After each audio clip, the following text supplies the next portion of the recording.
Dans le cadre du développement et de la valorisation des ressources minières du Hogar dans la wilaya de Tamanrasset, le ministre de l'Énergie et des Mines, M. Chakib Khlil, accompagné du président directeur général de Sonatrach et d'une importante délégation du ministère, a effectué samedi 26 janvier 2008 une visite de travail à la mine aurifère d'Amesmessa.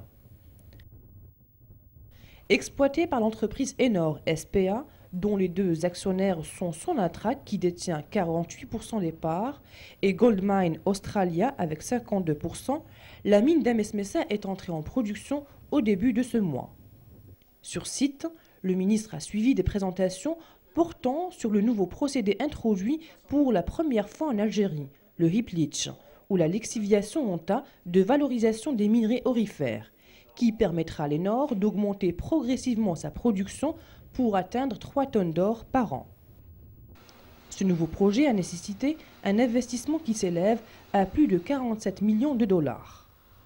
M. Chakib Khlil a visité les différentes installations, équipements et infrastructures de la nouvelle mine et a suivi toutes les étapes de l'opération de lixiviation en tas avant d'assister à la première coulée du premier lingot d'or, provenant du minerai aurifère d'Amesmessa.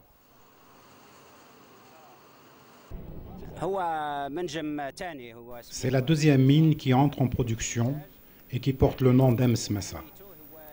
Son importance réside dans le fait qu'elle permet à l'Algérie de pénétrer le cercle des grands producteurs d'or, comme le Mali, le Pérou et d'autres pays qui ont atteint au moins le seuil des 3 tonnes par an. C'est pour cela qu'à partir de cette année, on fera partie du club des grands producteurs d'or, avec une capacité de 3 tonnes par an, pouvant aller jusqu'à 4 tonnes et demie dans 2 ou 3 ans, en augmentant l'investissement. D'autres régions vont entrer en production. Il en existe 13, dont les contrats d'exploration ont été signés et parmi lesquels 7 ont entamé déjà l'exploration d'or. Cette mine rapporte l'équivalent de 100 millions de dollars par an pour 3 tonnes d'or, ce qui nous éclaire sur son importance.